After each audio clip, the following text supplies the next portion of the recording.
Nick Quaglia, Marv Ezhan. We're officially in the offseason now.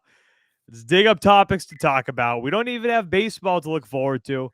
The Red Sox, they were supposed to be playing spring training already. These guys, we knew what was going to happen. We knew that the owners and the Players Association then were going to get along.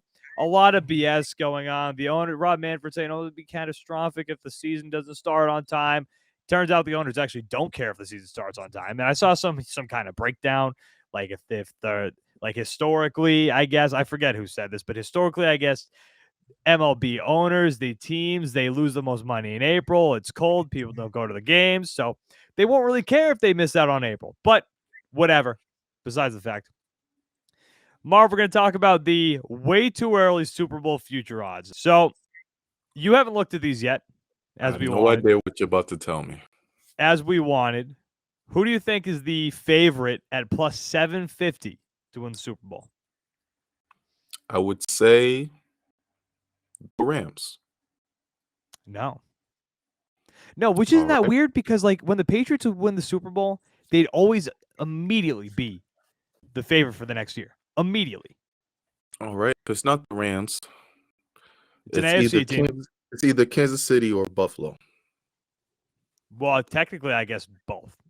So top of the list, it is Buffalo, but they're both the same odds, plus 750 each. Buffalo Bills, Kansas City. The Rams are third at plus 1,100. So the Patriots, I told you this, they're 12th. The Patriots are 12th on this list. And seeing some of the teams above them, I don't know why. I don't know why they'd be 12th. Look, I agree that the Patriots shouldn't be like too high up on this list. You know, we don't know what it's going to look like next year, especially like they might lose J.C. Jackson. Like that's up in the air. J.C. Jackson had a phenomenal year this year. Who do you replace him with if he does go? But in do they add another offensive weapon? But the fourth team on this list, this is the one I don't get because it seems like it's 100. It seemed at one point recently that it was 100% fact that they were going to be trading the quarterback and they were going to go with their second-year guy who we really don't know anything about. But now it seems like their quarterback could be back next year. I'm talking about the 49ers. The 49ers are fourth also, or technically third, tied with the Los Angeles Rams at plus 1,100. Am I wrong to be confused about that one? Here's the thing. The landscape in the NFC is a lot different than the landscape in the AFC. When you first say San Francisco Rams have the second best odds of making it to the Super Bowl in the NFC, yeah, it's alarming, but when you really think about it, we don't know the state of Aaron Rodgers and the Green Bay Packers. That looks like it's over. That marriage looks like it's done. The Tampa Bay Buccaneers are no longer going to be the same. They lost their quarterback. They lost one of the best offensive linemen in the game. They're going to lose their tight end. So that team's not going to be something special. Dallas Cowboys, they are who we always think they are. They're not really going to be a threat.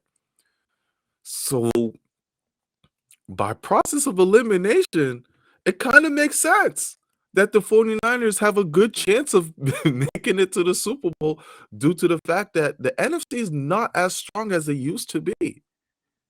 I guess, but even looking at the other AFC teams, like, I mean, I don't know. I think if you're going to take the idea that Aaron Rodgers might not be there next year, you also have to take the idea that it which seems like it was the most plausible thing, that Jimmy Garoppolo is not going to be there. And Trey Lance being your quarterback, I don't think you can make that team technically have the second best odds to go or win the Super Bowl.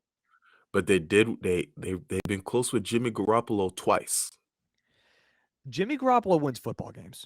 Okay, I don't know how he does it. He's not that good. They've won, but we can say they've won games despite of Jimmy Garoppolo, not won games because of Jimmy Garoppolo. Because he can hand the ball off, which is why Jimmy Garoppolo would be perfect in Indianapolis. He's perfect for Indianapolis. I don't know why.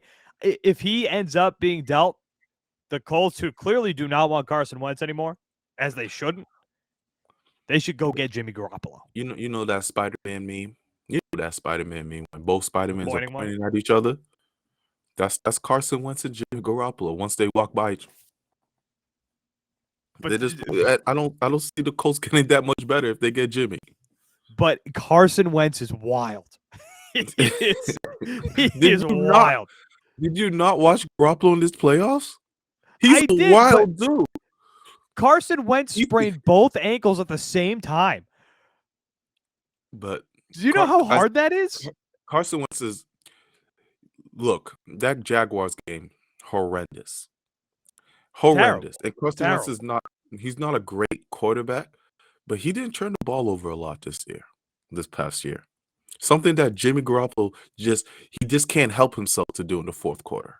He's just gotta get you a turnover. They're not that much different, I'm telling you, Nick. I don't know. I think Jimmy Garoppolo is plenty content with handing the football off. Like, I think Carson Wentz wants to air it out. Carson Wentz just wants to drop back. He wants to try to shake off 50 guys before he throws the football. Wentz is hold more it for talented. 20 seconds.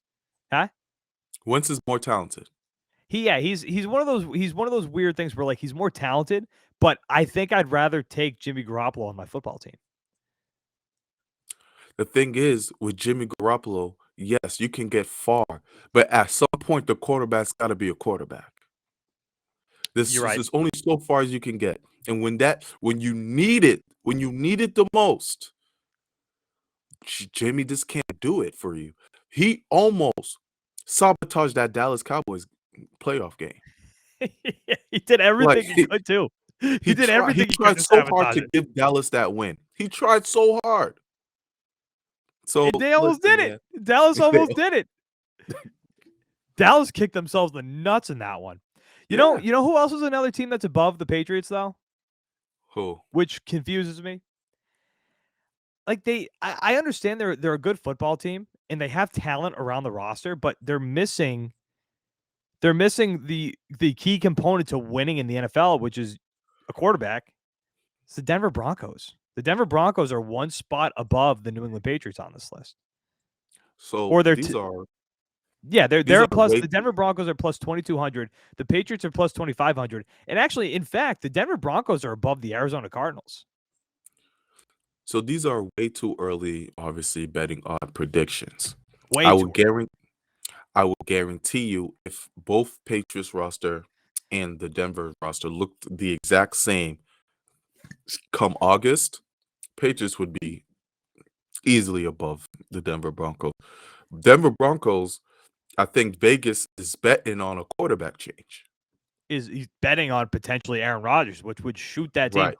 Look, if you add Aaron Rodgers to that Denver Broncos football team, that's a good team. Like, they have a very solid tight end in Noah Fant. They have two very solid receivers. They've got a young potential stud at the running back position with Javonte Williams. I mean, that's a team that if they add a quarterback like Aaron Rodgers, that team immediately becomes, I would think, an AFC contender for the Super Bowl. Yeah. But in a loaded AFC West. The AFC West is stacked. Like, imagine Aaron Rodgers versus Patrick Mahomes twice a year. Like, that's a ratings machine. AFC is crazy, bro. With the quarterbacks that we have in the AFC, Herbert, Mahomes, Burrow. You telling me you want to add Aaron Rodgers into that? Watson maybe comes back next year. Actually, speaking of bottom of the list, Houston Texans. Not too much faith in Davy Mills. Like, we don't even talk about Lamar Jackson anymore, and he's still an electrifying quarterback. Yeah, who's super young. Like, we forget how young Lamar Jackson is. Yeah, and it feels like people have lost faith in him. Back to the AFC conversation, we were just talking about the quarterback. We've said this before. We have to hope Mac Jones is the guy because this AFC is going to be stacked for a long time to the point where, like, Patrick Mahomes now, he's not old, like, in any sense, but Patrick Mahomes now is, like, kind of the older guy of that group. Like, that's how stacked and young and good this AFC list is for quarterbacks. And you're going to start seeing style changes in how teams draft. You're going to see the AFC draft a lot of defensive players because now you have to combat these juggernauts of quarterbacks, and style of play is definitely going to change in the AFC just due to the fact that every night you're going to be facing a Burrow and these guys, and even like Derek Carr now is a guy who can throw over 300 yards a game that you have to worry about. So it's interesting what they got there, what we have here in the AFC. You're right with the drafting thing, because like we talked about this too at the end of the season after the Patriots lost to the Bills. The Patriots are going to have to draft somebody almost like to specifically combat Josh Allen. Like, you're going to face this guy 2 times a year. You need to find somebody. Like, I want to even say, like, you're not going to find a freak like this necessarily, but like Micah Parsons. Like, that's the kind of guy who you could use to stop Josh Allen. But you say that, and then like Christian Barmore had a great year. Christian Barmore is a tank. And I remember during that final game, Christian Barmore went to go tackle Josh Allen, and Josh Allen made him look like a child. And we know Christian Barmore is not the size of a child by any stretch. Christian Barmore pulled a Danny Phantom in the last couple weeks of the season. Ghost. Nowhere to be found. The defense did. And actually, speaking of, let's just keep rolling off the top of the head. I don't know what show it was on, but Matt Judon mentioned, I believe, I believe I heard him say this, that when the Patriots defense dropped off, it was a lot of people kind of doing their own thing. And like they were going off a scheme and they were kind of doing their own thing. And if that's the case, that is concerning. Yeah, when that happens, you look at your leaders. You look at Bill Belichick. You look at who he has as the defensive play callers. That's not good. That's not good. Don't know how true that story is, but if that's the case. Well, if I'm right, and if it was Matt Judon saying that, like you gotta imagine it's 1,000% true. Yeah, I mean, Judon's another dude who was playing Casper at the end of the year, so we were wondering what if it was injuries, anything like that. I've expected to hear some type of surgery he's needed by now, but nothing's come out about injuries with Judon as of late. So the defense fell apart. They were old. You think of all the linebackers that need to be removed from this team. With all due respect, I love Hightower. With all due respect, I was going to say, hey, talking Hightower, there's some rumors going around that he might get some attention from Tennessee. Hey, great place to retire. Amazing place to retire. Nice weather. Go with Vrabel.